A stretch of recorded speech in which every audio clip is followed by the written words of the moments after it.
Chapter 4 asks a single, crucial question. Does the business you're thinking of owning have a wide moat? In rule number 1 language, a moat is a durable, competitive advantage that makes a company hard to attack and easy to predict for years to come. Why do we care about moats? Because predictability is the big ingredient of safety. If you can reasonably predict a company's future cash flows, you can estimate its value, and if you pay much less than that value, you get the margin of safety rule number 1 demands. Town opens with a simple test. If it looks easy for others to compete with the business, it probably has no moat.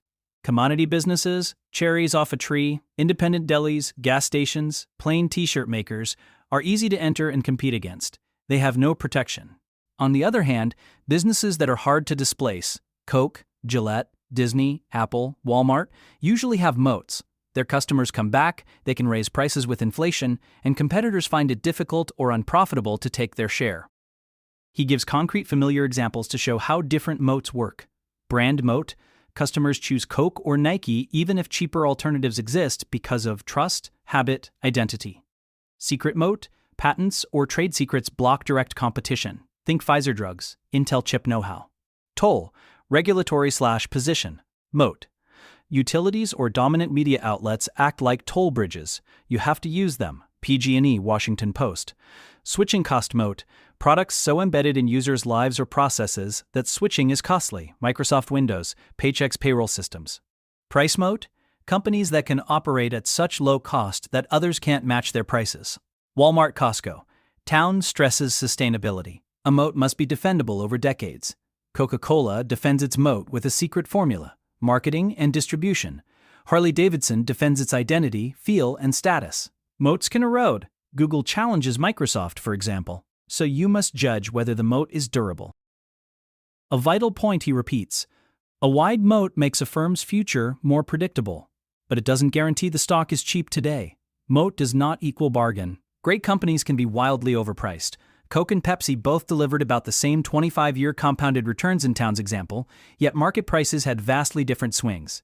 Rule number 1, investors want wide moat companies, but they also want to buy them at prices that leave room for error. So how do you spot moats without relying on fuzzy instinct? Town gives a practical, number-driven shortcut he calls the Big Five. These 5 financial growth measures are the fingerprint of a real moat. He insists he will not buy a company that fails the Big Five test. The Big Five are: 1. Return on invested capital, ROIC, how efficiently the company turns capital into profits. 2. Sales, revenue growth rate, consistent top-line expansion. 3. Earnings per share, EPS, growth rate, durable profit growth per share. 4. Equity over book value per share growth, increasing shareholder equity backing. 5. Free cash flow growth, real cash the company produces after investments. Town's rule of thumb: each of the Big Five should be at least 10% per year, averaged over the past 10 years. If a company shows that kind of consistent performance across these measures, you've likely found a business with a real, sustainable moat. If the Big Five are weak or inconsistent, the business is probably a commodity, cyclical or vulnerable to competition, not a rule number 1 candidate. A few practical reminders from the chapter. Look for one dominant moat. A company may exhibit several defenses, but find the moat that's hardest for rivals to cross. Moat equals ability to ride inflation. Wide moat companies can raise prices as costs rise, which protects margins and long-term earnings. Don't confuse market price with moat. A wide moat tells you the business is likely to survive and grow. It doesn't tell you whether today's market price is a good deal.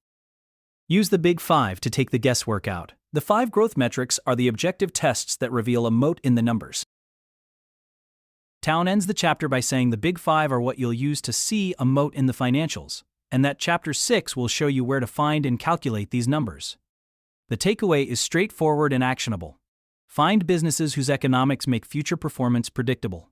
Confirm that predictability in the numbers, and then wait for prices that give you a margin of safety before you act. That combination, a company you understand and are proud to own, a wide sustainable moat, and rock-solid Big Five numbers, is the rule number 1 path to owning a business, not just a stock.